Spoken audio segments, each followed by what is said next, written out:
تو بادشاہ نے ان عورتوں سے پوچھا کہ تم نے بند کمرے میں رات میں تم میں سے کس نے کیا کہا؟ تو ان عورتوں میں سے ایک عورت بولی تم کو بادشاہ کس نے بنا دیا ہے؟ تم عورت کی بات نہیں سمجھتے ہو، بادشاہ بنے بیٹھے ہو۔ اچھا بتاؤ رات تم نے بند کمرے میں تم میں سے کس نے کیا کہا؟ تو ان عورتوں میں سے ایک عورت بولی بات دراصل یہ ہے ہم سلائی مشین پر بیٹھ کر کپڑے کی سلائی کر رہی تھی، چراغ جل رہا تھا، اتنے میں چراغ بجھنے لگا تو اس نے کہا وہ چلا، یعنی چراغ بجھنے لگا۔ تو دوسری بولی وہ تو ہے، یعنی چراغ میں تیل تو ہے۔ تو تیسری بولی پھر کیوں چراغ میں چراغ کیوں بجھ رہا ہے؟ یہ ہے ہماری رات کی بات۔ بادشاہ نے سر پکڑ لیا، اگر رات تمہاری بات میں سمجھ گیا ہوتا تو کیا ضرورت تھی کروٹ بدلنے کی اور کیا ضرورت تھی پولیس بھیجنے کی؟ اچھا یہ بتاؤ دربار میں پہنچ کر کے تم میں سے کس نے کیا کہا؟ تو ایک عورت بولی کہ ہم نے اپنی حالت ذات کو دیکھا کہ بغیر جرم کے مجرم گردانا گیا، بغیر غلطی کے ہاتھ میں ہتھکڑی پیر میں ڈوری ڈالی گئی، تو یہ سامنے کرسی پر بیٹھا ہے یہ عادل بادشاہ نہیں ہے، یہ تو وہ ہے یعنی بیل ہے۔ تو دوسرے نے کہا سوال یہ ہے اگر یہ بیل ہے تو وہ تو نہیں ہے یعنی اس کے سینگ تو نہیں ہے، اگر یہ بیل ہوتا تو اس کے سینگ ہوتی۔ تو تیسری بولی پھر تو وہ ہے یعنی بغیر سینگ والا ہے، بیل نہیں بلکہ گدھا، بیل نہیں بلکہ گدھا ہے۔ تو عورت کی بات مرد بھی سمجھ میں نہ آئے تو رات بھر کروٹیں بدلتے رہے۔ کیا کر رہے تو پریشان ہو، ہم کو بھی پریشان کر رکھا۔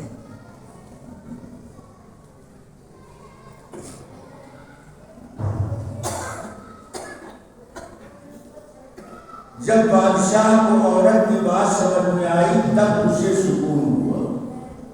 تو میں نے اشارہ کیا اگر بے توجہی سے مرد عورت کی بات سنتا ہے یا عورت مرد کی بات سنتی ہے تو بات سمجھ میں نہیں آتی، اس لیے دین کی بات دھیان سے سننا چاہیے۔ اب تھوڑی دیر کے لیے بالکل سجیدہ ہو کر جو اٹھک بیٹھک چلک پلک بالکل نہیں، جو جہاں ہے بس وہیں جام ہو جائے، حرکت بازی نہ کرو، حرکت بازی کرو گے تو پھر بات ہم نہیں کر سکتے۔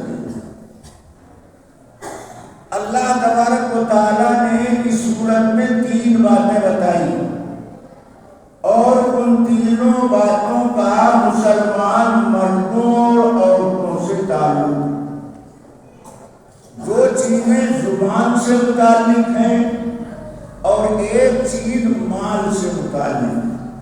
مال مرد کے پاس بھی رہتا ہے اور عورت کے پاس بھی رہتا ہے۔ مال جب زیادہ آ جاتا ہے تو اعمال خراب ہونے لگتے ہیں، مال جب غلط استعمال کیا جاتا ہے تو انسان کی ذات سے اعمال اچھے صادر نہیں ہوتے۔ آج اعمال پر تو ہم نگاہ کرتے ہیں مگر مال کیسا استعمال کر رہے ہیں اس پر ہماری نظر نہیں۔ فلاں آدمی عمل بڑا اچھا کرتا ہے، بڑا نیک آدمی، مگر اس کی آمدنی کیسی ہے، کیسا مال استعمال کرتا ہے، اس پر دھیان جیسے دینا چاہیے ویسے مسلمان اس کی طرف دھیان نہیں دیتے۔ کیوں؟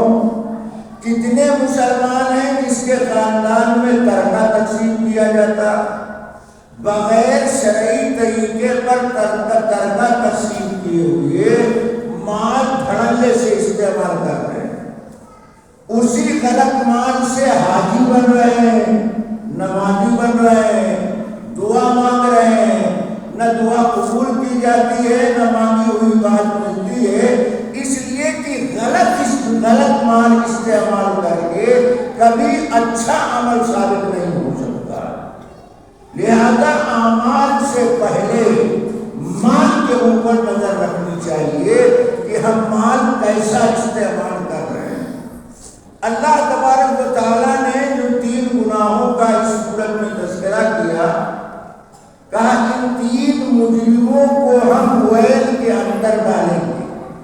ویل یہ جہنم کی ایک گھاٹی اتنی خطرناک ہے کہ اس سے جہنم گھبراتی ہے، اس گھاٹی سے جہنم گھبراتی ہے، اس میں ان 3 مجرموں کو اللہ تعالیٰ ڈالیں گے۔ پہلا مجرم ہمزہ، دوسرا مجرم لمزہ۔ ہمزہ کہتے ہیں پیٹھ پیچھے کسی کی برائی بیان کی جائے، جس کو شریعت کی اصطلاح میں غیبت کہا جاتا ہے۔ جو برائی اس کی ذات میں موجود ہو اس کا تذکرہ پیٹھ پیچھے کرنا یہ غیبت کہلاتا ہے۔ مثلا ایک آدمی نماز نہیں پڑھتا ہے، اب پیٹھ پیچھے آپ اس کے بے نمازی ہونے کا تذکرہ کرتے ہیں تو آپ غیبت کرنے والے ہیں۔ اور غیبت کرنا کتنا بڑا گناہ؟ فرمایا الغیبت اشد من الزنا، غیبت کرنا یہ زنا سے زیادہ برا۔ اب سوال یہ ہے کہ سماج میں زنا کرنے والے کو تو برا سمجھا جاتا ہے، مگر غیبت کرنے والے کو برا نہیں سمجھا جاتا۔ نبی کہتے ہیں غیبت کرنے والا، پیٹھ پیچھے دوسرے کی برائی کرنے والا، یہ زنا کرنے والے سے بدتر۔ کیوں بدتر ہے؟ اس کی 2 وجہ۔ پہلی وجہ تو یہ ہے کہ زنا کرنے والا زنا کرتا ہے، زنا کے فعل کو برا بھی سمجھتا ہے، مگر غیبت کرنے والا غیبت کرتا ہے، غیبت کو برا نہیں سمجھتا ہے۔ اس لیے کہا کہ غیبت کرنا یہ زنا سے زیادہ برا۔ اور دوسری وجہ، زنا کرنے کے بعد وہ اپنی برائی کو چھپاتا، مگر غیبت کرنے والا جب اپنے آپ کو گنہگار ہی نہیں سمجھتا تو توبہ کرنے کی بھی کوشش نہیں کرتا ہے، معاف کرانے کی بھی کوشش نہیں کرتا۔ اس لیے کہا گیا کہ غیبت کرنا یہ زنا سے زیادہ بدتر ہے۔ اور تیسری وجہ، اس کی تیسری وجہ یہ ہے کہ غیبت کرنا یہ حب جاہ اور زنا کرنا یہ حب باہ، یعنی زنا کرنے والا خواہش کا پجاری ہوتا ہے اور غیبت کرنے والا وہ اپنے آپ کو اچھا سمجھتا، اور اپنے آپ کو اچھا سمجھنا اور سب کو گندا سمجھنا اسی کو تکبر کہا جاتا ہے، اور سب سے بڑا گناہ ہے تکبر کرنا۔ اس لیے نبی نے فرمایا کہ غیبت کرنا یہ زنا کرنے سے زیادہ سخت ہے۔ مگر اس گناہ میں حاجی، نمازی، امام، مولوی سب پیٹھ پیچھے برائی کرتے ہیں، اور یہ برائی عام ہے۔ مردوں میں بھی یہ گناہ پایا جاتا ہے اور عورتوں میں بھی یہ گناہ پایا جاتا ہے۔ گناہ کرنے کے بعد اپنے کو گنہگار نہ سمجھنا، توبہ کی توفیق نہیں ملتی۔ توبہ کی توفیق گناہ پر اسی ایمان والے بندے کو ملتی ہے جو گناہ کو گناہ سمجھتا ہے، غلطی کو غلطی سمجھتا ہے۔ لمزہ کہتے ہیں کسی پر الزام لگانا، تہمت لگانا، مثلا کسی کی لڑکی کو بدنام کرنا، کسی کے لڑکے کو بدنام کرنا، اس کا لڑکا شرابی ہے، اس کا لڑکا جواری، اس کی لڑکی کا فلاں سے غلط تعلق ہے، یہ ہے الزام لگانا، یہ ہے تہمت لگانا۔ اس کا گناہ غیبت سے بھی زیادہ سخت ہے۔ کسی کی زندگی سے کھیلنا، کسی کی عزت و آبرو کو مٹی میں ملانا، یہ معمولی گناہ نہیں ہے، بہت بڑا گناہ ہے۔ ایسے لوگوں کو اللہ تعالیٰ میدان محشر میں حساب کرنے کے بعد ویل جہنم کی گھاٹی میں ڈالے گے۔ 2 آدمی یہ، اور تیسرا دھیان سے الذی جمع مالا معددا، جس نے مال کو جمع کیا اور شمار کیا، مال جمع کیا اور شمار کیا، بس صرف دنیا کمائی جا رہا ہے، یہ مال کس طرح آ رہا ہے اس کی پرواہ نہیں۔ الذی جمع مالا معددا یحسب ان مالہ اخلدا، خیال کرتا ہے کہ یہ مال ہمیشہ ہمیشہ ہمارے پاس رہے گا۔ مال میں نشہ ہے، اور جب مال بیچا غلط طریقے پر کمایا جاتا ہے تو کمانے والے کے دل میں یہ نشہ پیدا ہو جاتا ہے، وہ سمجھتا ہے ہمیشہ ہم مالدار رہیں گے، حالانکہ یہ مال کسی کے ساتھ وفائی کرنے کے لیے تیار نہیں۔ آج اس کے پاس ہے تو کل اس کے پاس ہے۔ یہاں بہت سارے لوگ بیٹھے ہیں، میں بات پوچھتا ہوں، آپ ہمیں بتاؤ کہ آپ کا مال کون سا ہے؟ کوئی 70 سال کا، کوئی 80 سال کا بوڑھا بیٹھا ہے، کمائے جا رہے ہیں، کمائے جا رہے ہیں، پیر قبر میں ڈال چکے ہیں، آنکھیں کی روشنی کمزور ہو چکی ہے، مال کمائے جا رہے ہیں، مگر ان کو یہ بھی معلوم نہیں ہے کہ ہمارا مال کون سا ہے۔ آپ کے پاس کھیت کھلیان ہے، مکان دکان ہے، آپ سمجھتے ہیں یہ مال ہمارا ہے، یہ خیال دماغ سے کھرچ کر نکال دو، یہ مال آپ کا نہیں ہے۔ آپ کہیں گے یہ مولانا تو بہت زبردستی کر رہے ہیں، ہم زبردستی نہیں کر رہے ہیں، بالکل سچی بات کہہ رہے ہیں، اور کوئی مائی کا لال ہماری بات کو غلط ثابت نہیں کر سکتا جو بات میں کہہ رہا ہوں۔ یہ دکان، یہ کھیت کھلیان، یہ مکان آپ کا نہیں، بھلے آپ کہتے ہیں کہ اس کے مالک ہم، یہ مال ہی آپ کا نہیں۔ تو سوال یہ پیدا ہوتا ہے کہ انسان کا مال کون سا ہے؟ انسان کے 3 مال ہیں، دھیان سے سنو، انسان کے 3 مال۔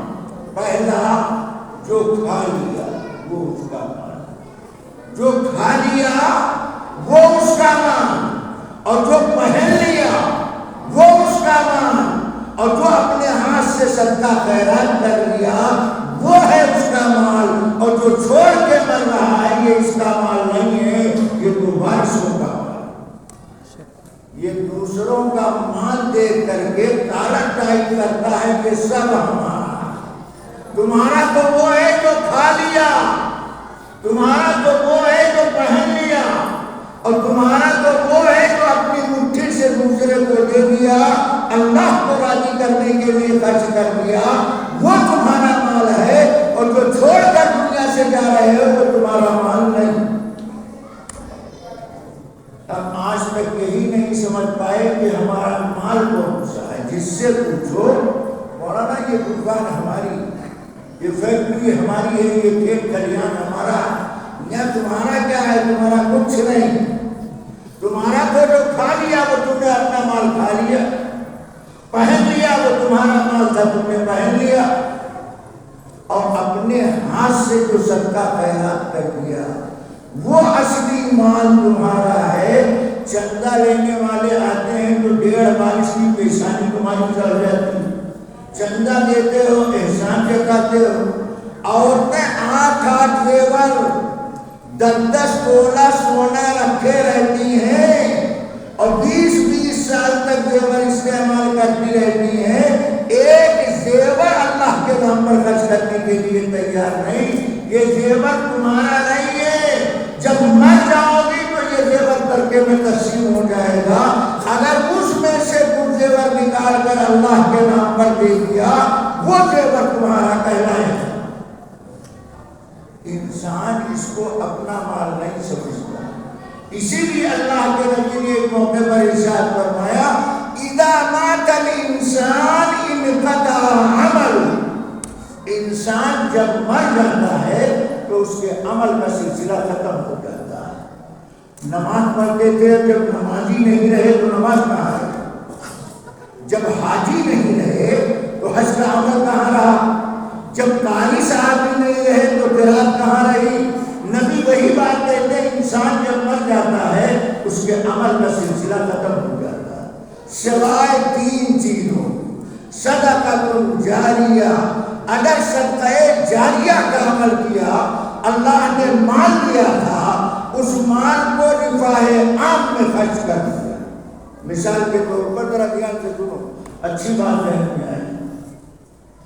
ایک وہ چیز ہے جس کے ہم مالک ہیں، اور ایک وہ چیز ہے جو ہمارے پاس عاریت کے طور پر ہے، امانت کے طور پر. تو جو چیز امانت کے طور پر آپ کے پاس ہوگی اس کو نہ آپ بیچ سکتے ہیں، نہ کسی کو ہبہ کر سکتے ہیں، نہ کسی کو ہدیہ کر سکتے ہیں. مثال کے طور پر یہ ہاتھ، یہ جسم کا پورا دھڑا، یہ اللہ نے ہم کو امانت کے طور پر دیا. اس امانت کو اللہ کی مرضی کے مطابق استعمال کرو. ہاتھ بیچنا چاہو، گردہ بیچنا چاہو، آنکھ بیچنا چاہو، بیچ نہیں سکتے ہو. حرام. کیوں حرام ہے؟ اس لیے کہ اس کے ہم مالک نہیں. بیچی وہ چیز جاتی ہے جس کا انسان مالک ہوتا ہے. مثلا موبائل کے ہم مالک ہیں، گھڑی کے ہم مالک ہیں. تو جو چیز ہماری ملکیت میں ہے اس کے بیچنے کا پاور ہم کو حاصل ہے، اور جو چیز امانت کے طور پر ہمارے پاس ہے اس کو نہ بیچ سکتے ہیں نہ ہبہ کر سکتے ہیں. یہ خودکشی شریعت میں حرام کیوں ہے؟ ریل کی پٹری پہ جا کے سو کے مرنا، پانی میں ڈوب کے جا کے مرنا، اپنے ہاتھ سے اپنی گردن میں رسی ڈال کر کے پھندا لگا کے مرنا، جس کو خودکشی کہتے ہیں، اسلام میں حرام کیوں ہے؟ اس لیے حرام ہے کہ اس جان کے ہم مالک نہیں. یہ جان اللہ نے امانت کے طور پر دیا. جب ہم مالک نہیں ہے تو اسے ہلاک کرنے کا پاور بھی ہم کو حاصل نہیں. جس چیز کے مالک ہو اس کو خرچ کر سکتے ہو. میں نے اشارہ کیا وہ مال جو کھا لیا، جو پہن لیا، اور جو اللہ کے راستے میں دے دیا وہی تمہارا مال. اب یہاں اتنے لوگ بیٹھے ہیں، سوچ لو کہ زیادہ کھایا ہے یا زیادہ اللہ کے راستے میں لٹایا ہے. زیادہ مال کھایا ہے یا زیادہ مال اللہ کے نام پر خرچ کیا؟ تو پتہ چلے گا اکثریت کیا بلکہ سب کے سب کھایا زیادہ ہے، اللہ کے راستے میں خرچ کم کیا. تو جو مال تمہارا تھا اس کو تم نے کہاں گوایا وہ تم جانو، تمہارا کام. اللہ مال کا اثر بیان کرتا ہے، الذی جمع مالا وعددا یحسب ان مالہ اخلدا کلا. ارے ایسا ہونے والا نہیں. مال والا یہ سمجھتا ہے کہ مال ہمیشہ رہے گا، وعددا اور نوٹ کی گڈی کو شمار کرتا ہے، خوش ہوتا ہے کہ یہ لاکھوں لاکھ روپیہ ہمیشہ ہمارے پاس رہے گا. اللہ کہتے ہیں کلا، ہرگز ایسا ہونے والا نہیں. آج تک نہیں ہوا ہے اور قیامت تک نہیں ہونے والا. یہ مال تو آنے جانے والا. آج تمہارے پاس ہے تو کل اس کے پاس ہے. تمہارے ساتھ تو تمہارے اعمال جانے والے. یہ مال تمہارے ساتھ نہیں جائے گا، تمہارے اعمال، تمہارے کرتوت تمہارے ساتھ جائیں گے. لَيُنْبَذَنَّ فِي الْحُطَمَةِ. اللہ کہتے ہیں ایسے لوگوں کو ہم حطمہ میں ڈالیں گے جو مال کی پوجا کرتے ہیں، مال کو صحیح طرح خرچ نہیں کرتے. کہتے ہیں ایسے لوگوں کو ہم حطمہ میں ڈالیں گے. وَمَا أَدْرَاكَ مَا الْحُطَمَةُ. اور اے پیغمبر آپ جانتے ہیں حطمہ کیا چیز ہے؟ نبی سے اللہ کہتے ہیں نبی آپ کو معلوم ہے حطمہ کیا چیز ہے؟ نبی کہتے ہیں اللہ ہم نہیں جانتے. اللہ کہتے ہیں حطمہ کی تفسیر ہم کیے دیتے ہیں. نار اللہ الموقدہ، اللہ کی سلگائی ہوئی آگ. ایک آگ تم جلاتے ہو اور ایک آگ اللہ سلگا ہے. دونوں میں فرق ہے. کیا چیز؟ انسان جو آگ دنیا میں جلاتا ہے اس میں جب کوئی چیز ڈالی جاتی ہے تو وہ جلتے جلتے جلتی ہے. مثلا آگ میں انسان کو آگ ڈالیں تو پہلے پیر جلے گا، پھر آدھا دھڑا جلے گا، پھر اوپر کا حصہ جلے گا. یہ ہے دنیا کے انسانوں والی آگ کی رفتار اور طاقت. اور اللہ کہتے ہیں یہ دنیا والی آگ نہیں ہے. نار اللہ الموقدہ، یہ اللہ کی سلگائی ہوئی آگ ہے جس میں ایسے مال کے پجاریوں کو ہم ڈالیں گے، اس آگ کی رفتار کا عالم کیا ہے؟ تطلع علی الافئدہ، اس آگ میں انسان ڈالا جائے گا تو یہ آگ جلاتے جلاتے نہیں جلائے گی، تطلع علی الافئدہ، اس آگ میں پڑتے ہی لاسٹ تک اس کے دل تک یہ آگ ڈائریکٹ اٹیک کرے گی، تطلع علی الافئدہ، یہ آگ دل پر ڈائریکٹ اٹیک کرے گی۔ معلوم ہوا اللہ کی سلگائی ہوئی آگ بڑی خطرناک ہے، تطلع علی الافئدہ، یہ آگ ڈائریکٹ دل کے اوپر اثر کرے گی، یہ نہیں کہ جلتے جلتے تب جلے گی، تطلع علی الافئدہ۔ آگے اللہ اس آگ کی صفت بتاتے ہیں، انہا علیہم موصدہ، ایسے مال کے پجاریوں کو اور ایسے بے لگام زبان استعمال کرنے والوں کو اللہ تعالیٰ کہتے ہیں انہا علیہم موصدہ، آگ ان کے اوپر ہم ڈھانپ دیں گے، آگ ان کے اوپر ہم ڈھانپ دیں گے۔ کیا مطلب؟ دائیں آگ، بائیں آگ، آگے آگ، پیچھے آگ، اوپر آگ، چاروں طرف سے آگ اللہ کر دے گا، اس آگ کے اندر اس کو اللہ ڈالے گا۔ علیہم موصدہ، ان کے اوپر آگ کو ڈھانپ دیا جائے گا، اور یہی بس کر کے اللہ نہیں چھوڑیں گے، آگے فرماتے ہیں فی عمد ممددہ، یہ آگ چاروں طرف سے ڈالنے کے بعد ہو سکتا ہے یہ پہلو بدل کے کچھ سکون حاصل کر دے، لپٹ ادھر سے لگے لگی تو ادھر کروٹ بدلنے لگے، اللہ کہتے ہیں اس کا بھی امکان نہیں رہے گا۔ فی عمد ممددہ، آگ کی ہم بلیاں بنائیں، فی عمد ممددہ، آگ کی ہم بلیاں بنائیں گے اور آگ کے ہم نلگوٹ بنائیں گے، اس آگ کی بلی سے اس مجرم کو ہم ٹائٹ کر دیں گے۔ چاروں طرف آگ، پھر آگ کی بلی، پھر آگ کے نلگوٹ، اس میں اس کو ٹائٹ کر کے اللہ تعالیٰ سزا دیں گے۔